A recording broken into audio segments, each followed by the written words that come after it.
$500,000 bill the proper way of doing it. So smart investments, and that's something that this government cannot do. We'll pause now for question period. The honourable member will have 5 minutes and 45 seconds coming to her when she returns, or when we return to the debate. Statements by members. Déclaration de député. The honourable member for Bay of Quinte. Mr. Speaker, today I pay tribute to a constituent of mine, Harry Leslie Smith. Harry was an acclaimed writer who fused his first-hand experience of growing up in England during the Depression and serving in the Royal Air Force during the Second World War, with the direct call to build up democracy and advance human rights across our world. It was an honor to know Harry. He had a tireless spirit and always spoke up for the marginalized, styling himself as the world's oldest rebel. His focus was inspired by many challenges confronted in his earliest years. Harry's ability to connect with others across generations, cultural backgrounds, and personal stories inspired us all to listen and learn about the past, but especially to participate in building our own futures. The scale of tributes pouring in for Harry shows the real impact of his legacy, which will be carried on by his son, John. I stand with Harry. Thank you, Mr. Speaker. L'honorable député de Lévis-Lotbinière. Honourable member for Lévis-Lotbinière. Mr. Speaker, the leaders of our country, and history will remember this, are those who unite Canadians around issues of our century to build a better country, recognizing First Nations and the two founding nations, Francophones and Anglophones, as an open society that is welcoming. That goes without saying. The future of our country requires national unity by working together with all nations who cohabit all across this country, with a view to prospering individually and collectively. It serves no purpose to pit one against another and revive an old, pointless debate. Mr. Speaker, let's be proud of what we can bring to our country in a constructive fashion for the future generations. Thank you very much. Member for Eglinton Lawrence. Thank you, Mr. Speaker. Today, on Jewish Refugee Day, I wish to commemorate the nearly 1 million Jewish refugees who were forced to flee Iran and other Arab countries due to religious persecution. These Jewish families were devastated as they were forced into exile, and they were also forced to experience injustices, the most egregious human rights violations, systemic violence, and even genocide. Fortunately, some were able to flee to Israel, Europe, South America, and even here in Canada, where their vibrant communities today exemplify their strength and resilience. While the community continues to thrive, we remember these refugees and their lived experiences, as many incur similar injustices today and around the world. On this day, let us reflect and recognize the persecution and the sacrifices of these Jewish refugees, which they had to endure, and let us also celebrate their accomplishments, their resilience, and all of which is such a testament to the strength of this community. Thank you, Mr. Speaker. Well said. L'honorable député de Laurier. The honourable member for Laurier Ste. Marie. Mr. Speaker, December 1st is World AIDS Day. It's an opportunity to remember the far too many lives affected by HIV and AIDS, and to thank all stakeholders and community groups working with people who are living with HIV, as well as doing outreach and educating the public. Across Canada, and we saw an 11% increase in the number of reported cases. So we're very concerned that there are still too many community organizations in Canada at risk of closing their doors due to a lack of funding. Many report that there's been an erosion in services provided to people living with HIV and their families. If we want to put an end to the stigma affecting people with HIV or AIDS and prevent a spread of the virus, we need to continue investing in various approaches. All have to work together. The honourable member for Vaudreuil-Soulanges. Mr. Speaker, Today I have the honor to rise in the House to highlight the extraordinary work of two community-based organizations in Vaudreuil-Soulanges, the Centre d'Action Bénévole L'Actuel and the Saint-Lazare Circle of Friends. In addition to supporting other local organizations, the Centre d'Action Bénévole Actuel, in its 30th year now, provides immediate support to people living on their own, isolated, or losing their independence. The dedication of these volunteers enables the most vulnerable members of our community to enjoy the holiday season every year. Maggie, the Circle of Friends started in the St. Lazare Hudson area and now has over 700 members from across our whole community. In times of crisis, they support our families by pooling their resources to provide needed meals, transportation, childcare, and pet care to families who are in crisis. Mr. Speaker, thanks to the dedication of these volunteers, our community is stronger. And I would like to give my warmest thanks to the women and men in our community who put the needs and well-being of others above their own every single day. Thank you, Mr. Speaker. The honourable member for Barrie Innisfil. Mr. Speaker, I stand in this House today to pay tribute to the late Willard Kinsey. Willard Kinsey was the first mayor of the city of Barrie following its incorporation in 1959. Residents of Barrie have an incredible waterfront today. It's because of Mayor Kinsey's vision, leadership, and love of the city that generations of Barrie residents get to enjoy our waterfront along Kempenfelt Bay.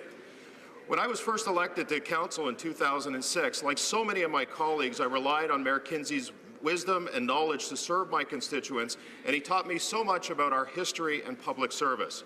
Mayor Kinsey was active in Barrie until his passing, always there to provide guidance and mentorship to City Council. Mr. Kinsey served as mayor from 1957 to 1961, but because of the rules of the day, he could only serve one term. One can only imagine what he could have done if given more than those 4 years. Fortunately, he continued to give decades of his life to the city and the people he loved. We will miss him dearly. We thank Mayor Kinsey for his bold vision and for not listening to the naysayers. We also thank his family for sharing Willard with us so that we could learn so much and be inspired by him.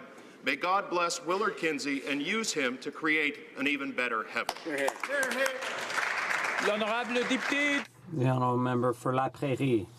Mr. Speaker, a very special event took place in my riding on November 25th.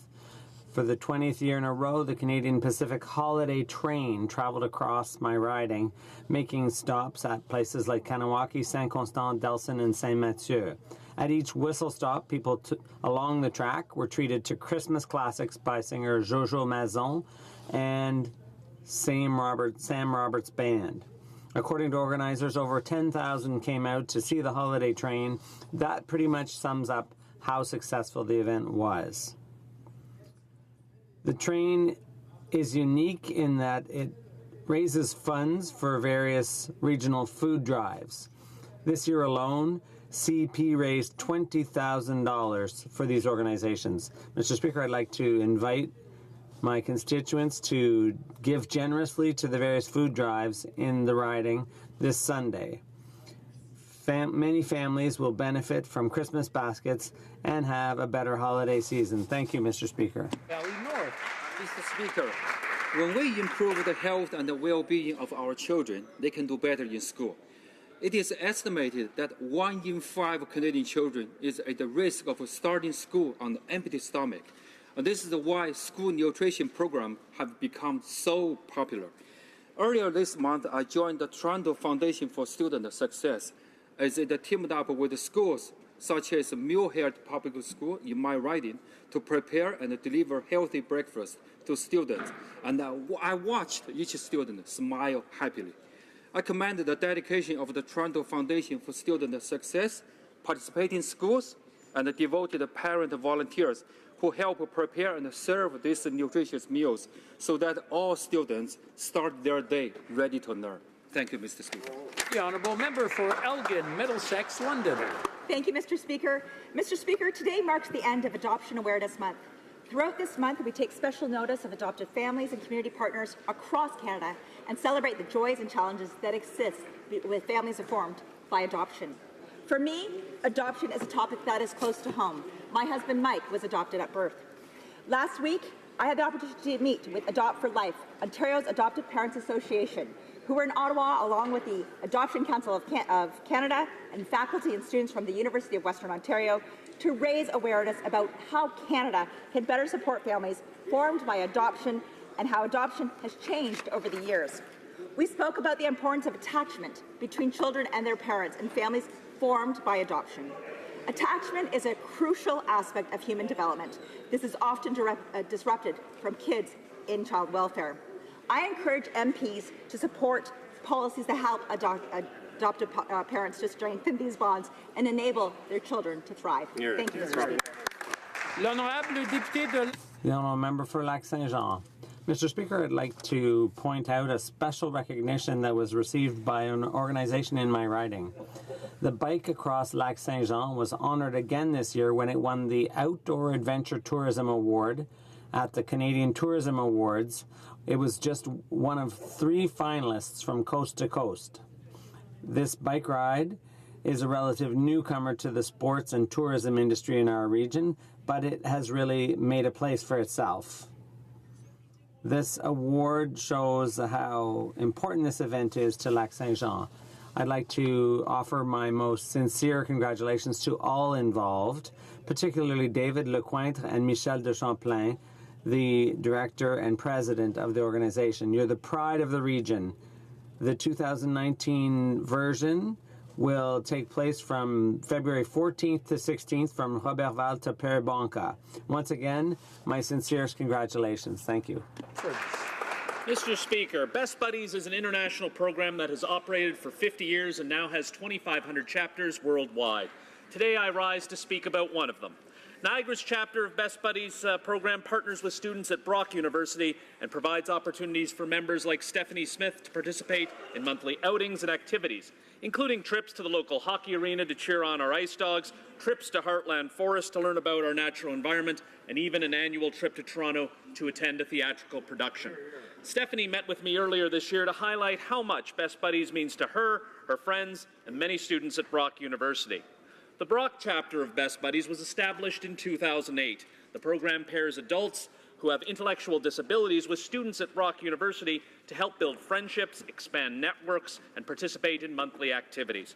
In Niagara, the chapter of Best Buddies is coordinated by Community Living St. Catharines, and I'd like to take this opportunity to thank them for helping to make this great program possible. Thank you so much.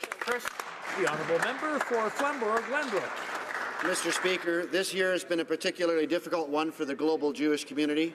The attack on the Tree of Life Synagogue in Pittsburgh last month, as well as too many other anti-Semitic events even here in Canada, are a painful reminder that the fight against anti-Semitism endures. Today, on Jewish Refugee Day, we commemorate the 850,000 Jews across the Middle East who were displaced from their homes in Arab countries and Iran as a result of racism and religious persecution during the 1940s to the 1970s. Mr. Speaker, as part of the annual commemoration, B'nai B'rith is doing truly outstanding work in honoring and educating people on the horrors that Jewish families and individuals have faced, while also promoting awareness of many other great injustices. Mr. Speaker, on behalf of my parliamentary colleagues, I want to assure the Canadian Jewish community that we remember the Jewish refugees forced from their homes on this day of commemoration, and that we will always fight against anti-Semitism and racism in all of its forms here at home and around the world. The honourable member for Sackville, Preston, Chesapeake. Tomorrow, Saturday, December 1st, the Franco-Ontarian Resistance Movement will be holding a demonstration all across Ontario to protest against the cuts by the Doug Ford Conservative government in services to Francophones. These cuts are an unacceptable backward step in terms of the hard-won rights and services of the Francophone community in Ontario. Once again, the Conservatives are showing their lack of understanding and respect towards the 600,000 Franco-Ontarians and millions of Francophones all across the country. As a proud Acadian and president of the Official Languages Minority Communities Caucus, I wish to state my support for Franco-Ontarians. It's essential for the Ford government to reverse its decision to scrap the Commissioner of French Language Services and the French University. To our Franco-Ontarian brothers, know that Acadia is with you. The honourable The honourable member for Drummond. Mr. Speaker, I rise in the House today to defend Franco-Ontarians who are fighting day by day to protect their language rights and keep French alive.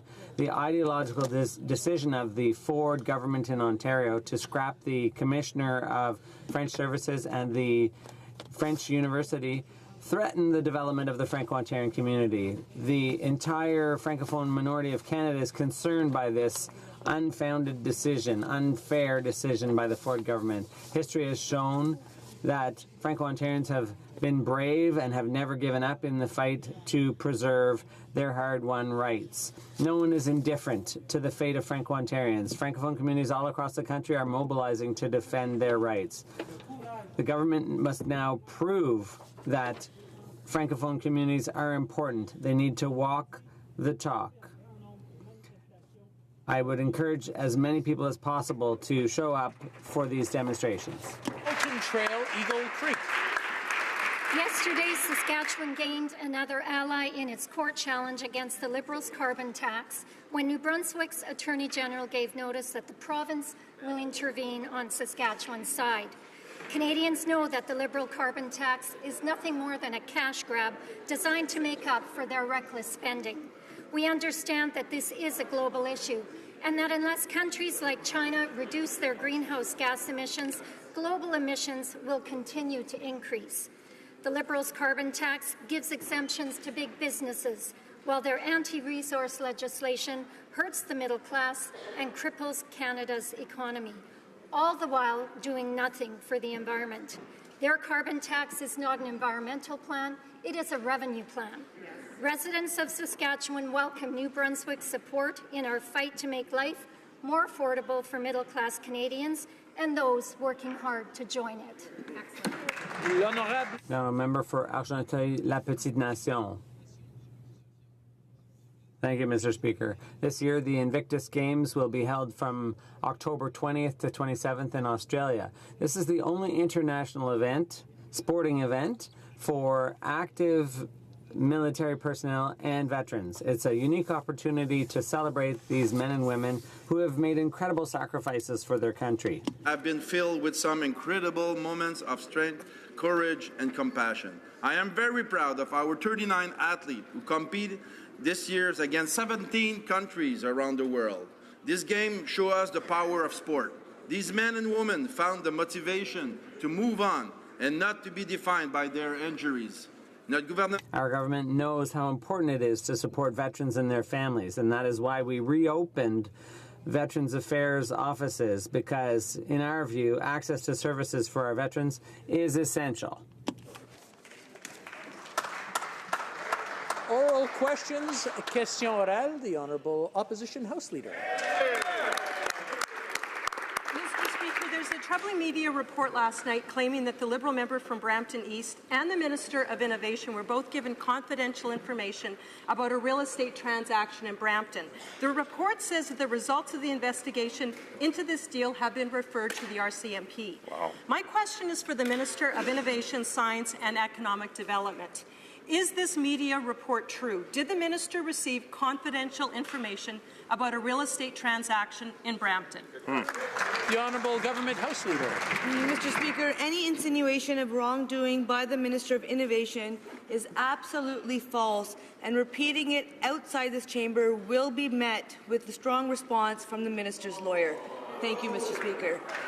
The Honourable Opposition House Leader. Mr. Speaker, there is still so much that we don't know involving the saga around the Liberal member from Brampton East. But what we do know about this saga involves a police investigation touching on drugs, money laundering, international terrorism, and $1 million gambling debt. Really? The Prime Minister and these Liberals need to come clean and tell us what else they are hiding about this growing scandal. The Honourable Government House Leader. Mr. Speaker, as I have repeated several times, it was last week that the member informed us that he was addressing certain challenges and that he is receiving treatment from a health professional. We do believe that he receives the support that he needs. The member very well knows that when it comes to the RCMP, they work independently of government, and that is the proper way for them to function. I would hope she would agree. Thank you, Mr. Speaker. The Honourable Opposition House Leader. Well, the House Leader needs to get her story straight, because up until now, both the Prime Minister's office, the House Leader, and the Whip have been saying that they learned of these problems on November 22nd. But we've just learned that the Prime Minister's office is now saying they were told about an RCMP investigation on November 17th. So what is it? The deception and cover-up just keep getting worse. Canadians deserve some honest and clear answers. So let's start with something very simple. On what date did the Prime Minister and his office become aware of this RCMP investigation? The Honourable Government House Leader. Mr. Speaker, the member, once again, should very well know, as all members should know, that the RCMP works independently of the government. The government does not direct investigations. When it comes to this member in question, it was last week that he informed the office that he was undergoing certain challenges. We hope he receives the treatment and support that he needs. Thank you, Mr. Speaker. L'Honorable Député de Lévis. The Honourable Member for Lévis-Lotbinière. Mr. Speaker, the RCMP investigation into the Brampton East Member of Government puts the Liberal government in hot water. The question is no longer if yes or no he will resign, but rather why the Liberal Party did not show him the door. Mr. Speaker, my question is simple. What is hiding behind this shady affair, and why is the Prime Minister defending the member for Brampton East? The Honourable Government House Leader. Mr. Speaker, it is last week that the member told us he was facing certain challenges and that he was going to seek the help of a health professional, and we hope that he will receive the support he needs. The member knows full well that the RCMP works independently from the government. Thank you, Mr. Speaker. The Honourable Member for Lévis-Lotbinière. Mr. Speaker, why is the Prime Minister defending the indefensible while connections to organized crime loom on the horizon? This is a scandal. Mr. Speaker, the integrity and the reputation of the government is at stake once again. Canadians are concerned and deserve an answer. Has our national security been jeopardized by the actions of the Liberal member for Brampton East? The Honourable Government House Leader. Mr. Speaker, the member must know full well that the RCMP works independently from the government, and we respect that independence. Thank you, Mr. Speaker. The Honourable Member for Hochelaga. So the Prime Minister used his best negotiating tactics to force Donald Trump to abolish tariffs on steel and aluminum. He was going to deprive the cameras of his presence at the signing of the USMCA. Great negotiating tactics. But after all that, the Prime Minister went ahead and signed the agreement without getting rid of the tariffs on steel and aluminum. The deal should not have been signed with these tariffs still in place. Why are the Liberals going ahead and betraying our steel and aluminum workers? The Honourable Parliamentary Secretary to the Minister of Foreign Affairs. Mr. Speaker, we are very focused on eliminating the unjustified and illegal tariffs imposed by the U.S. on Canadian steel and aluminum. This is a top priority for our government. We've put in place strong, responsive measures to defend our workers that have been well received by Canadians. We have also signed the Auto Section 232 side letter, which gives Canada important protections against the threat of U.S. automotive tariffs that would have hurt our economy and thousands of good-paying jobs on both sides of the border. Thank you, Mr. Speaker. Well done. Very good. L'Honorable Député de Hochelaga. The Honourable Member for Hochelaga. Mr. Speaker, thousands of jobs in the steel and aluminum sector are at risk, and that's not all. There's also a clause that gives the United States oversight over the Canadian dairy sector.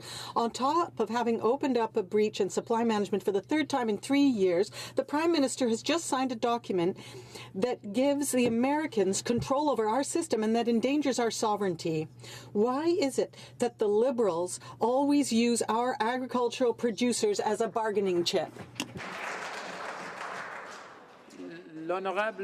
The Honourable Parliamentary Secretary to the Minister of Agriculture.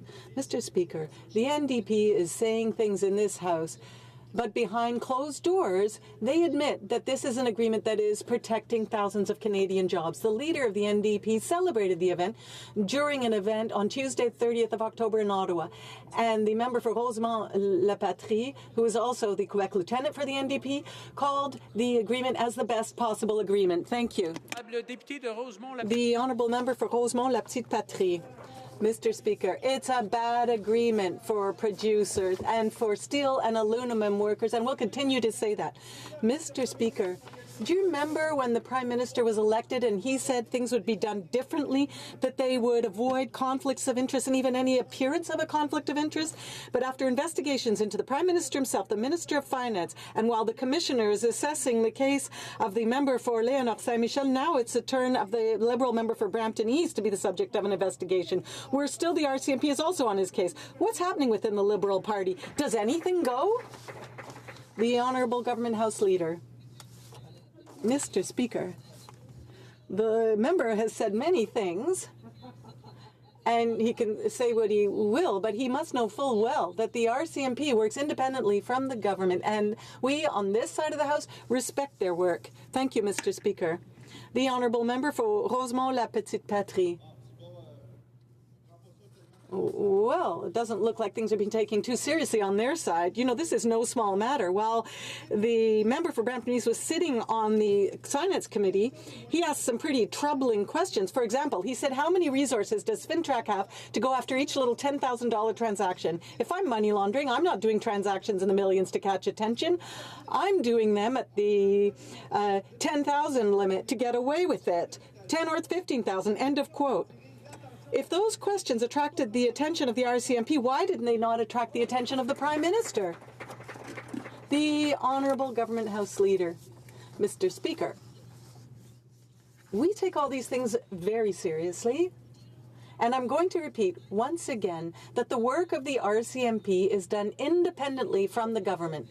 Now, I can see that the member is very interested in this, but we on this side of the House allow the RCMP to work independently, and we will respect them and let them continue to do their work. London. Mr. Speaker, the Liberals said the Prime Minister wouldn't attend a new NAFTA signing ceremony with Donald Trump if the steel and aluminum tariffs were still in place. Workers in our steel and aluminum sectors have been greatly affected by these tariffs, and yet we saw the Prime Minister with Donald Trump this morning signing this deal. Can the Liberals confirm that the tariffs have been removed? The Honourable Parliamentary Secretary. Thank you, Mr. Speaker. Canada has always been clear that the Section 232 tariffs and the new trade deal negotiations are entirely different issues. Section 232, after all, is actually a national security consideration, and it is absurd to suggest that Canada could pose any kind of security threat to the United States. It is overwhelmingly in the best interests of both Canada and the United States that these reciprocal tariffs be lifted. In the meantime, our strong responsive measures to defend our workers will remain firmly in place. Thank you. The Honourable Member for Barrie Innisfil. A couple of weeks ago, the Liberals said that the Prime Minister would not grace Donald Trump with his presence at the signing ceremony of the new NAFTA deal if the steel and aluminum tariffs were removed. Well, this morning, we saw the Prime Minister standing side by side with Donald Trump at that very ceremony. So much for claiming to have the backs of steel and aluminum workers. Why did the Prime Minister capitulate to Donald Trump and give him the signing ceremony he said he wouldn't? The Honourable Parliamentary Secretary to the Minister Mr. of Speaker, Foreign I'm rather Affairs. surprised to hear the response from the opposition this week, criticizing Canada's retaliatory measures in response to the illegal and unjustified Section 232 tariffs. Last Monday, they called our response dumb, and yet it's been well received by Canadians, and it was supported by the Conservatives at the time. Firstly, the Conservatives are asking us to capitulate on NAFTA. Secondly, they're asking us to abandon our retaliatory measures. It's a darn good thing that they are not at the negotiating table. The Honourable Member for Louis Saint-Laurent. Well, I hope the Minister will repeat that to the workers in the steel and aluminum sector that is still suffering. Because on the 7th of November last, on behalf of the Government of Canada, our ambassador to the United States said that Canada would not sign as long as those tariffs were not lifted. This morning, the government signed. Why is the government doing one thing, saying one thing and doing another? The Honourable Parliamentary Secretary. Industry stands behind our measured, perfectly reciprocal, dollar-for-dollar response to these illegal and unjustified tariffs. I would like to remind my honourable colleague that the Canadian Steel Producers Association has said, quote, Canada's retaliatory tariffs are vital in protecting the jobs of 23,000 steelworkers, stabilizing our domestic market, and creating the opportunity for Canada's steel producers to enhance supply chains. Thank you. The Honourable Member for Louis Saint Laurent. Mr. Speaker, the question is very simple. As long as that free trade agreement hadn't been signed, it was still possible that pressure could be put on the American government so that they withdraw those tariffs on steel, aluminum, and softwood. 80,000 people in Quebec are directly affected by this. But this morning, with that beautiful photo of all the heads of state, the Prime Minister signed. So he was supposed to remove those tariffs, have those tariffs removed before signing. Why did he not? As we have always said, Section 232 tariffs and new trade deal negotiations are entirely different issues. Our position remains clear and firm. These tariffs are entirely illegal and unjustified. Hear, hear. The new NAFTA agreement is further proof that our government puts Canadians and workers at the forefront of every single one of our decisions and actions. Just as we fought for Canadians at the NAFTA negotiating table, we will continue to fight against these tariffs for our steel and aluminum workers. Good job. Yes. The honourable member for Carleton. Well, actually, they put Donald Trump at the forefront of their agenda on trade, capitulating to him. But back here at home, Canadians are suffering under carbon taxes. In Calgary, the school board just reported it had to spend $3.3 million on carbon taxes and had to cancel 5 school buses, affecting 400 school children because the carbon tax was too expensive to keep them in operation. Ironically, school buses are good for the environment because they put everybody on the same vehicle instead of more cars on the road. How many Ontario school buses will have to be cancelled when the Liberals impose their new carbon tax on January 4th? The Honourable Minister of the Environment. Mr. Speaker, it's really unfortunate that there's a new generation of Conservatives that don't seem to understand that climate change is real, that's having a real impact. In fact, when you look, there's some like the member for Caribou, Prince George. He doesn't even seem to think that climate change is real. We know that we need to take action. We know that we need to do the measures that make most sense, that when you look at putting a price on pollution, you have the President and CEO of the Business Council of Canada. We support the price mechanism because it provides the economic incentive for consumers to change their behavior and for businesses to invest in technologies that progressively reduce their emissions over time. But what Canadians want to know is what exactly is the Conservative... Honourable member for Carleton. What's our plan? Well, our plan certainly is not to hammer school children, consumers, and families with higher taxes and then use quotes from the lobbyists for CEOs to defend it all. In fact, those same CEOs have gotten themselves exemptions from the carbon tax while making everyday Canadians pay. Now, the government's own documents admit that the carbon tax will have to be 6 times higher than the government admits right now. That means a 66-cent a litre tax on gas. Will the minister confirm that the tax is going to go up to 66 cents a litre if this party is re-elected? Honourable Minister of the Environment. Speaker, I'm quite happy to present the document that explains exactly how pricing pollution will work. That in provinces that haven't stepped up, who want to make it free to pollute, we have said that we will take all the revenues from the price on pollution, give it back to Ontarians, give it back to Manitobans, give it back to Saskatchewans, because we know we need to do right by the environment, and we can also make life affordable. But once again, what Canadians want to know is what...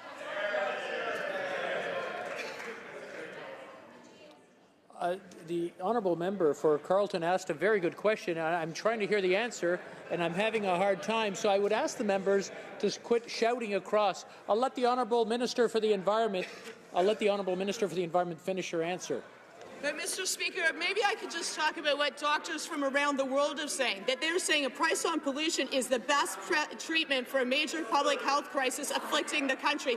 climate change. Mark Carney, Governor of the Bank of England, you need a price on carbon and a price on pollution. Canada, as of today, has both. Not only does it tackle climate change, it also unlocks the $30 trillion economic opportunity of clean growth. You can grow the economy, you can tackle the climate change. L'honorable député de Laurier-Saint. The honourable member for Laurier-Sainte-Marie. According to news reports, many experts say there is definite proof that Canadian weapons have been used in the Saudi-led war in Yemen. They say photos and videos clearly show Canadian armored vehicles and rifles on the scene, and that Canadian companies train pilots taking part in hostilities. Mr. Speaker, we are talking about potential complicity in war crimes.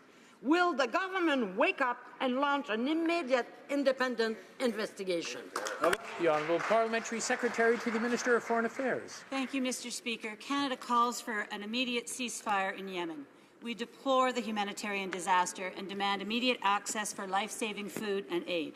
Canada has led a resolution at the UN to renew the mandated experts to examine human rights violations in Yemen. We require and expect that Canadian arms exports are used in a way that fully respects human rights, and if there is evidence that Canadian arms are being misused or have been diverted, we will suspend those export permits, as we have done in the past. Thank you. L'honorable député de Laurier. The honourable member for Laurier-Sainte-Marie. And then we provide arms to the country that prevent that humanitarian assistance to reach those who need it. Mr. Speaker, for 3 years now, we have been calling on the government to stop exporting weapons to Saudi Arabia. Political prisoners, torture, oppression of women, forced disappearances, not to mention the horrible war in Yemen, which has led to famine, destruction, and war crimes in this devastated country. What is the government waiting for? When will it finally stop these weapons transfers to Saudi Arabia? The Honourable. Speaker, our government condemns the horrible murder of Jamal Khashoggi and are deeply concerned by reports of the participation of Saudi officials. We strongly demand and expect that Canadians' arms exports are used in a way that fully respects human rights. As the Prime Minister said, we are actively reviewing existing export permits to Saudi Arabia, and of course, during this review, no permits are being issued. The honourable member for Haldimand, Norfolk. Well, Mr. Speaker, the Liberals are going to have to pay $23 billion next year just for the interest on the country's debt. And they're going to have to borrow $20 billion to pay for it. That's like using one credit card to pay off another. And every sensible Canadian knows that that's a recipe for financial disaster. To fix the problem, the Liberals need to keep their promise to Canadians to balance the budget. So, Mr. Speaker, when will they? The Honourable Parliamentary Secretary to the Minister of Finance. In 2015, after disastrous policies on the part of the Conservative government, and the country was headed to a recession, there had been the worst job creation record, the worst unemployment level. And we took a different approach, an approach that has been applauded internationally. We've invested in infrastructure, in Canadians, we've reduced inequality, we're giving more to the middle class. And an average family will be receiving more than $2,000 a year thanks to our government, contrary to the previous government. And our ratio of debt to GDP is going down consistently. Key Ridge. Well, Mr. Speaker, I grew up in Calgary during Pierre Trudeau's National Energy Program, and 36 years later, we have another made-in-Canada energy crisis. This Prime Minister has killed Northern Gateway, brought in a tanker ban, he killed Energy East by changing the application process, and he has spectacularly failed on Trans Mountain. Canada is practically giving away its energy under this government. When will they finally stop making things worse? And will they kill the No More Pipelines Bill, Bill C-36? Parliamentary Secretary to the Minister of Natural Resources. Mr. Speaker, we understand the frustration and care deeply about supporting our energy sector. Our focus is on ensuring that every barrel of Alberta oil gets its full value. That is why our government has made addressing this national issue an urgent priority. We know that the long-term solution is to build pipeline capacity and expand to global markets. So that is what we are doing. Actually, Mr. Speaker, the Minister of Natural Resources, a proud Albertan, was in British Columbia having those consultations with First Nations with respect to the Trans Mountain Expansion Project. We are also in active discussions with stakeholders and provinces to look at all short-term options to make sure we get this right. Thank you, Mr. Speaker. The Liberals need to stop talking about their feelings and fix the crisis they've created. Under Conservatives, 4 new pipelines were built, and companies wanted to build 3 more, 2 to new markets when the Liberals came to power, but the Liberals chased them all away. Provinces, industry, and financial experts all agree that the Liberals' No More Pipelines, Bill C-69, will do exactly what it is designed to do, stop any new pipeline from being proposed or built in Canada again. So will the Liberals act and commit right now to scrap their No More Pipelines Bill C-69, yes or no? Good question. The Honourable Parliamentary Secretary to the Minister of Natural Resources. Better rules would lead to a more timely and predictable reviews and encourage further investments in Canada's natural resources sector and in our people. The Conservatives gutted this process, and we see the result. 99% of our oil exports go to a single buyer, the United States. Their approach failed. We are working to restore trust and make sure good projects can move forward and grow our economy. Thank you, Mr. Speaker. The Honourable Member for Lakeland. The reality is, in 2019, companies plan to have completed 3 brand new pipelines in Canada, but the Prime Minister deliberately sabotaged all of them. Those pipelines are gone because of the Liberals, and their No More Pipelines, Bill C-69, will mean no new pipelines proposed or built in Canada again. This week, Trican Well Service had to lay off 70 employees. Thousands more job losses are expected in the new year. But I guess that's what the Prime Minister wants, since apparently he thinks oil and gas and trades workers are dangerous to rural communities. That's right. Will the Liberals commit right now to scrap their No More Pipelines Bill C-69, yes or no? Good question. The Honourable Parliamentary Secretary. Mr. Speaker, while the previous government failed to get the job done, we are taking decisive action and seeing results. We secured the largest private sector investment in Canadian history through the $40 billion LNG Canada project. We are helping producers build up refining capacity here in Canada because we know that means more value for every barrel. We announced major tax incentives in the fall economic statement for refiners and upgraders. We are moving forward in the right way through meaningful consultations on the Trans Mountain Expansion Project. This is the progress that we have been making, but we know there is more work to do. That is exactly what we intend to do. Mr. Speaker. The Honourable Member for Saint-Hyacinthe-Bagot.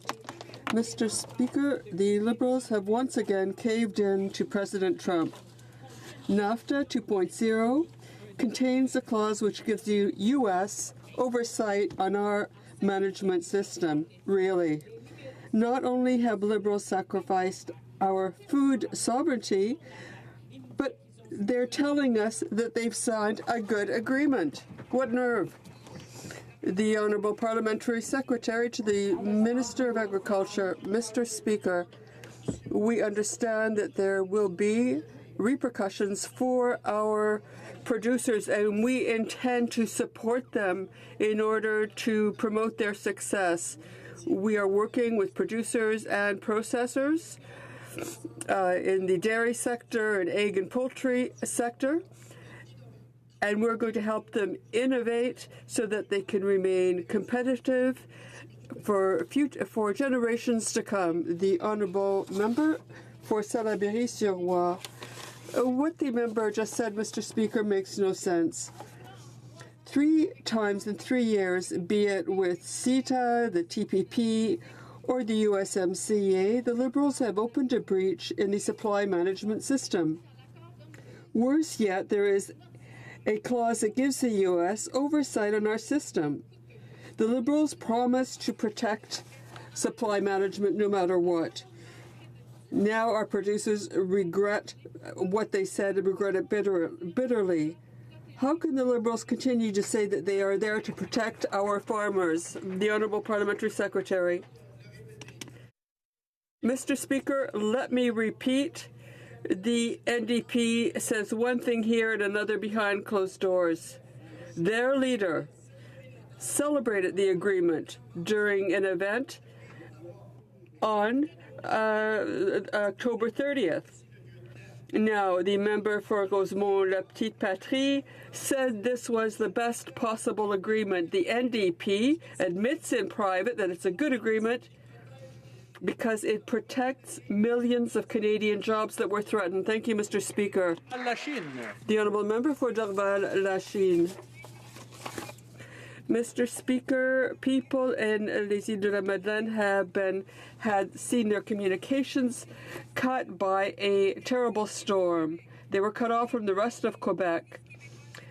This afternoon, rather yesterday afternoon, they said that this emergency was beyond the capacities of the government. Will the federal government help the people in Île de la Madeleine? Minister, Public Safety. Monsieur le Président, nos pensées. Mr. Speaker, our thoughts are with all the people on the Magdalen Islands. I have been in touch with the minister, and we are ready to help Quebec with necessary staff. And on behalf of all Canadians, we are very grateful to all first interveners and to people who are working to help these people during this very difficult period.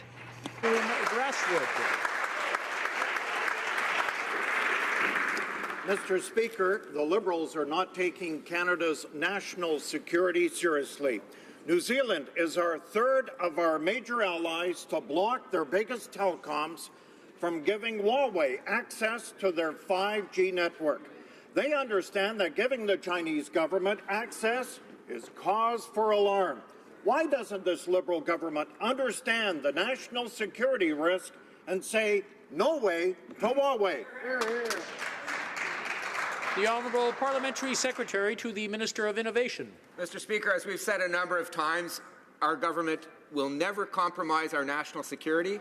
Full well understanding, Mr. Speaker, that we need to attract foreign investment, full well understanding that 5G is part of where we are going in the future in terms of providing quality service to Canadians.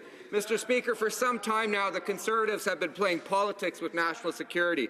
But now it seems that the mastermind of these questions... Translation is not working. Maybe we can test that out. Interpretation? Is the interpretation working? Well, I'll ask Secretary to continue. Continue or start over, Mr. Speaker? Okay, just start. Okay, if he doesn't mind, what we'll do is we'll start the time over. You can just give your full response. Okay. Thank you, Mr. Speaker. As I said, Mr. Speaker, our government, on a number of occasions in this House, our government will never compromise national security in these matters.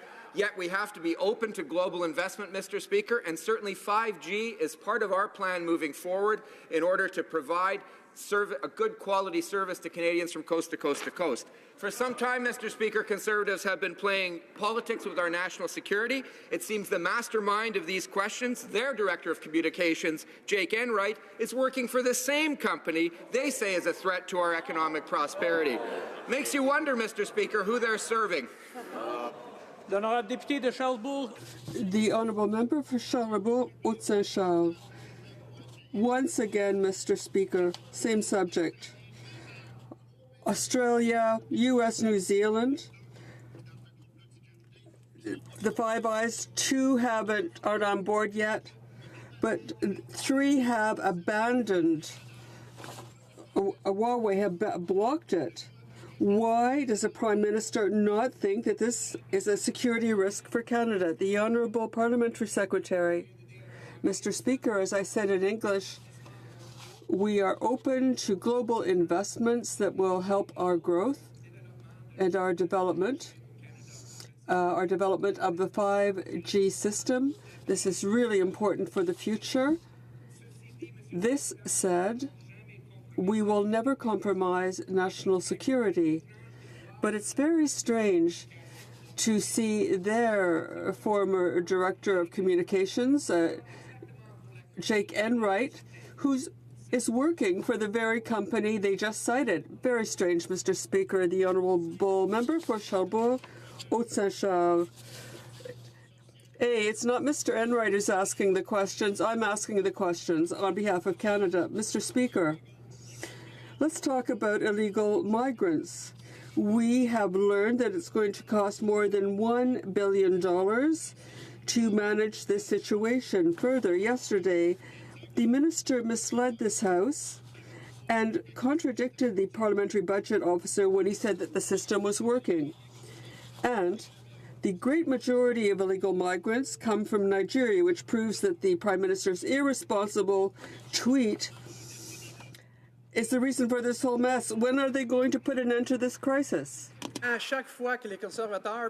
Mr. Speaker, every time the Conservatives talk about a tweet and try to make us believe it's the reason for this crisis, this really is insulting to the intelligence of all Canadians.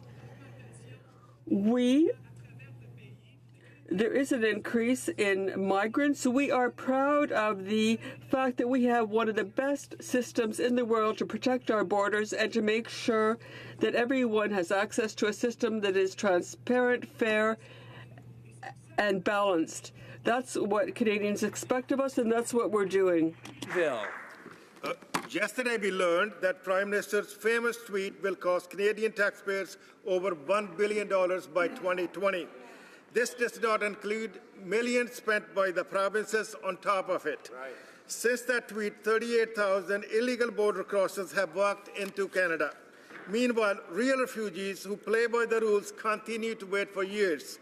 When will the Prime Minister admit his failures at the border and fix this crisis immediately? The Honourable Parliamentary Secretary. I'd like to thank my colleague once again for the question. Once again, every time they try and convince Canadians that because of a tweet we have migrants coming to our borders, questions their intelligence, Mr. Speaker.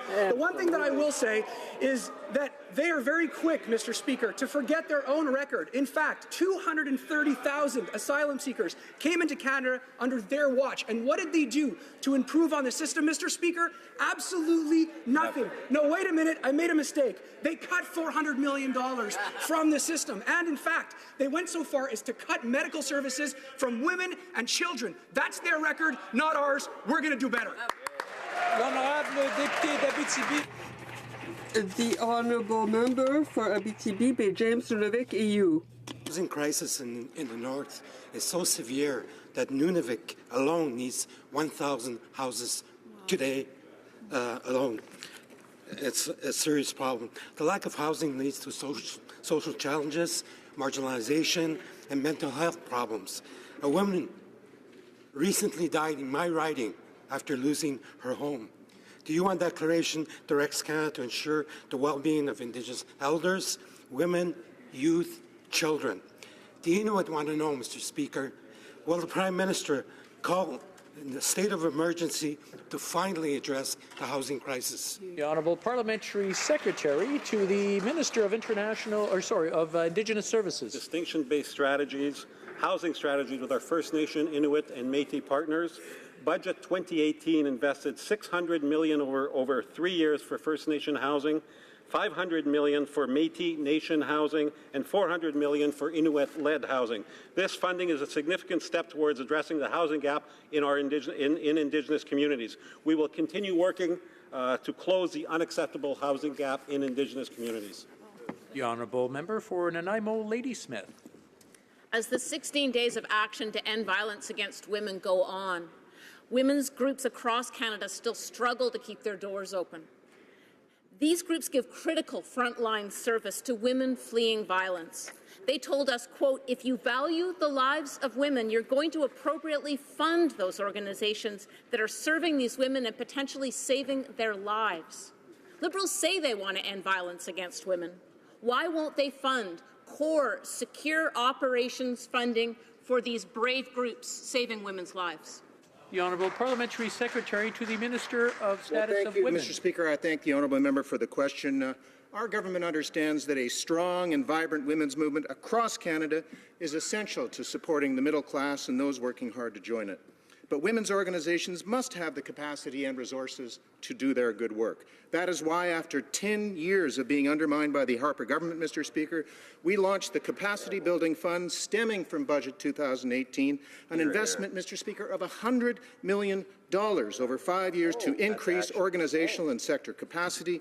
The women's movement across the country has asked for a reliable, predictable and accessible source of funds. Honourable member for Battle River Crowfoot.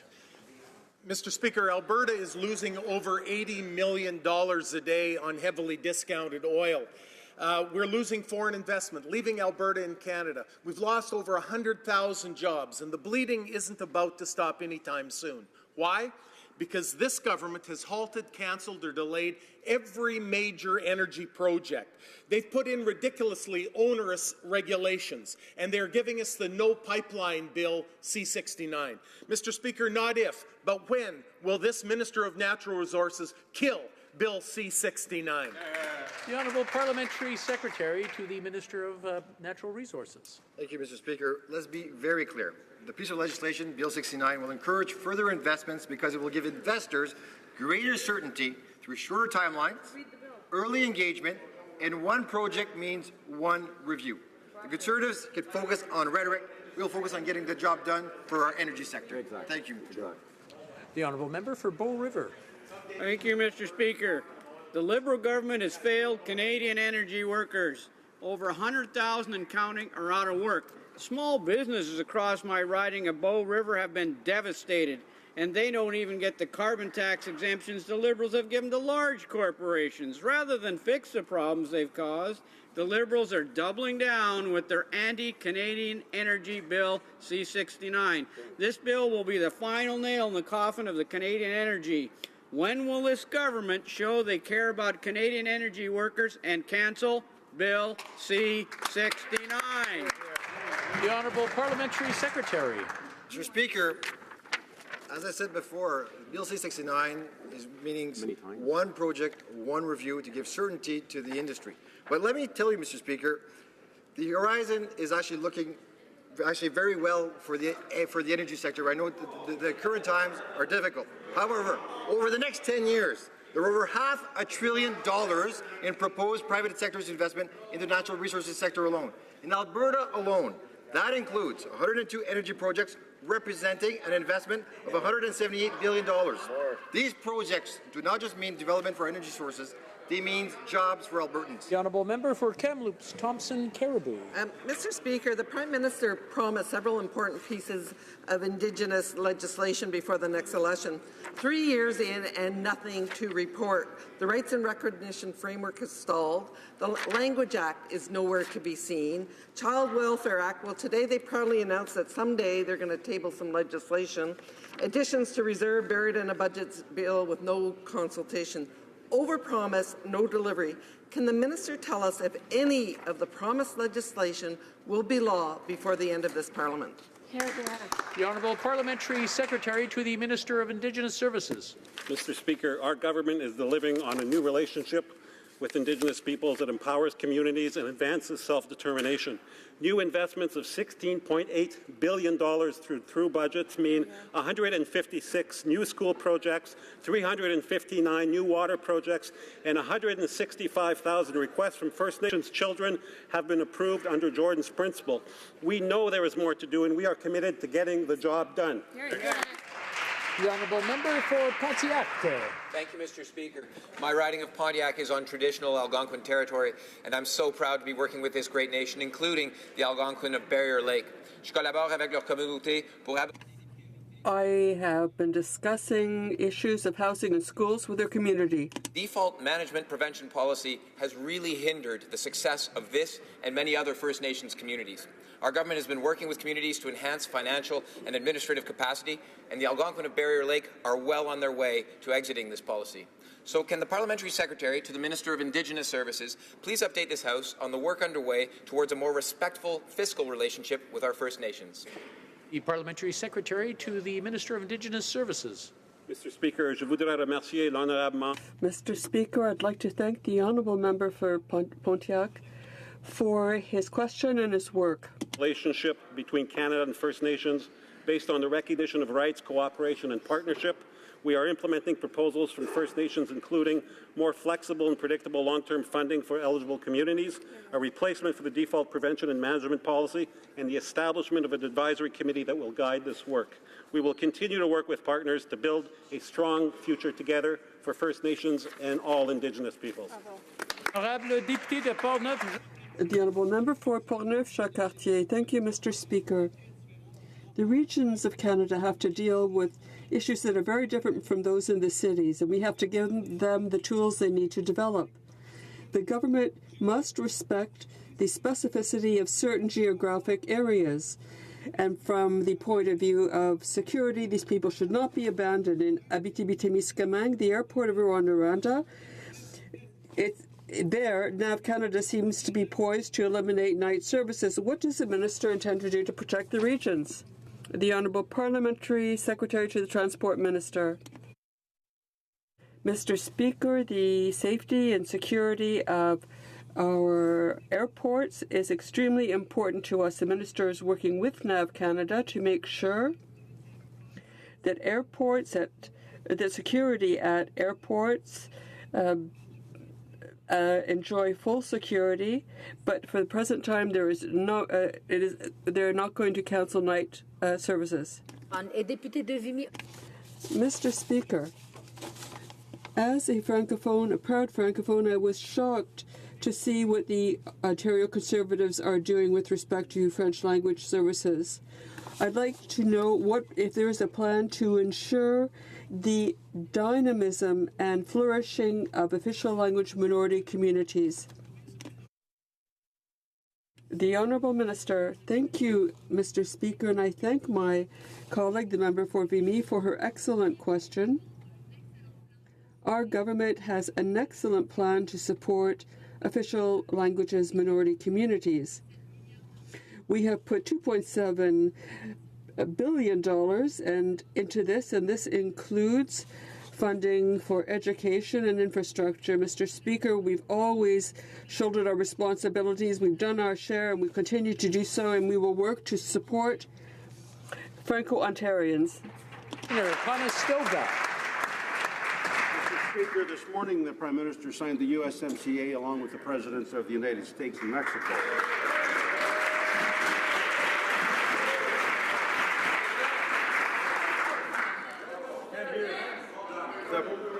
The problem, Mr. Speaker, big problem, is that Appendix 3, Section C, 10 and 11 undermine Canadian sovereignty and our ability to manage our dairy sector without U.S. intervention. And they're applauding it. Canada cannot afford to hand over sovereignty of our dairy sector, effectively giving up our ability to provide food security for Canadians.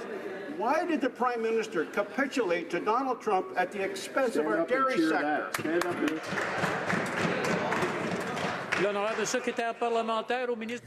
The Honourable Parliamentary Secretary. Mr. Speaker, we are the ones who put supply management in place. We brought it in. We wanted to make sure that the Americans couldn't completely destroy supply management. We understand that there will be repercussions for producers, and we will compensate our producers and processors fairly and completely. The Honourable Member for Repentigny.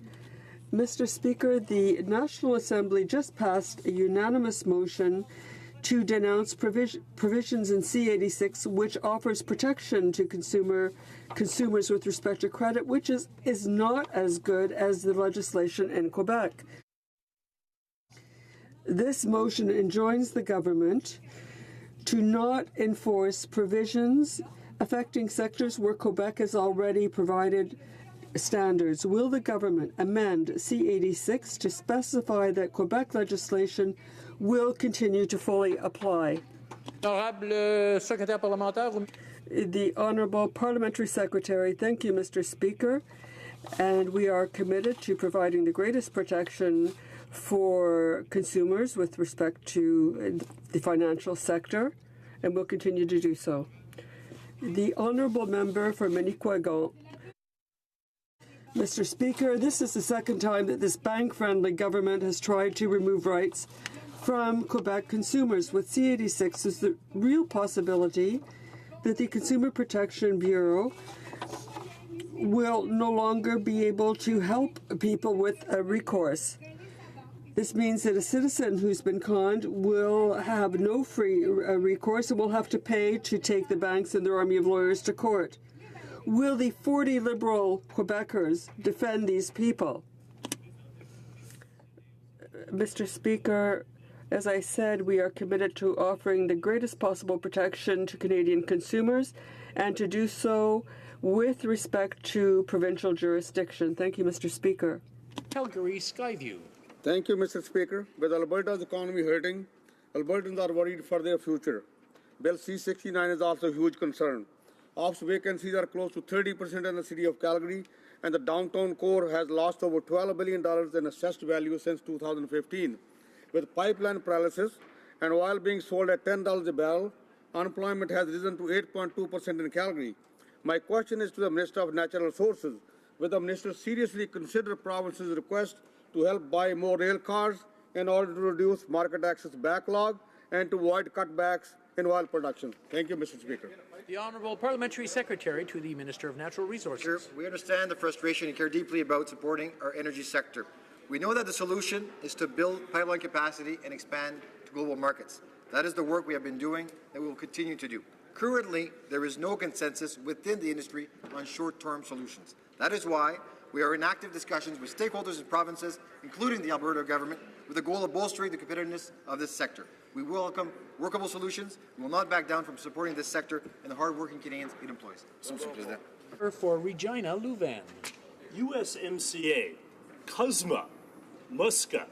Mr. Speaker, as we hear these strange new acronyms for the deal signed this morning, we might prefer the sound of MUSAC. Certainly, we need to face the MUSAC and address the American tariffs that remain on our steel and aluminum exports. It would be MUSAC to my ears if the government could commit not to ratify the new NAFTA until those American tariffs are lifted. The Honourable Parliamentary Secretary to the Minister of Foreign Affairs. Thank you, Mr. Speaker. Eliminating the unjustified and illegal tariffs imposed by the U.S. on Canadian steel and aluminum is a priority for our government. It is overwhelmingly in the best interests of both Canada and the United States for those reciprocal tariffs to be lifted. In the meantime, our strong responsive measures to defend our workers remain in place. Let me say this directly to Canadian steelworkers. The Government of Canada has your best interests at heart and has your back. Thank you. Good job. Good job. And that's all for oral questions. C'est tout pour questions orales aujourd'hui. Nous avons un appel au règlement. Do we have a point of order? The member for Louis Saint Laurent. Thank you very much, Mr. Speaker. As a parliamentarian, regardless of which party we belong to, we have a duty to show respect for Canadian diplomats, particularly those working in embassies, and particularly the Mexican embassy. The member for Vaudreuil-Soulanges twice referred to our intelligence. Mr. Speaker, as we learned on April 3rd in an article in the National Post, our diplomats in Mexico City are dealing with an issue. Monsieur le Président, ça arrive à tout le monde. It happens to everyone, and partisan attacks are understandable, but would the member at least have the decency to say that our diplomats are doing good work and their intelligence shouldn't be insulted? Appel au règlement, alors on va continuer. That's not a point of order, so we'll continue. Tabling of documents. Okay. Madame Joly, Ministre du... Ms. Joly, excuse me, another point of order? Appel au règlement, the Honourable Member for Calgary, Rocky Ridge. Thank you, Mr. Speaker. And similar in that it involves the same member, the Parliamentary Secretary to the Prime Minister, who in the answer to a question from the member for Markham Unionville had questioned his intelligence. And we have a long-standing policy in this House. You have ruled on this many times, Mr. Speaker, that we may not insult another member's intelligence. So I, through you, invite the Parliamentary Secretary to withdraw his comments. Okay. I understand how it's been taken now. My apologies to the honourable member from Louis-Saint-Laurent. I encourage all members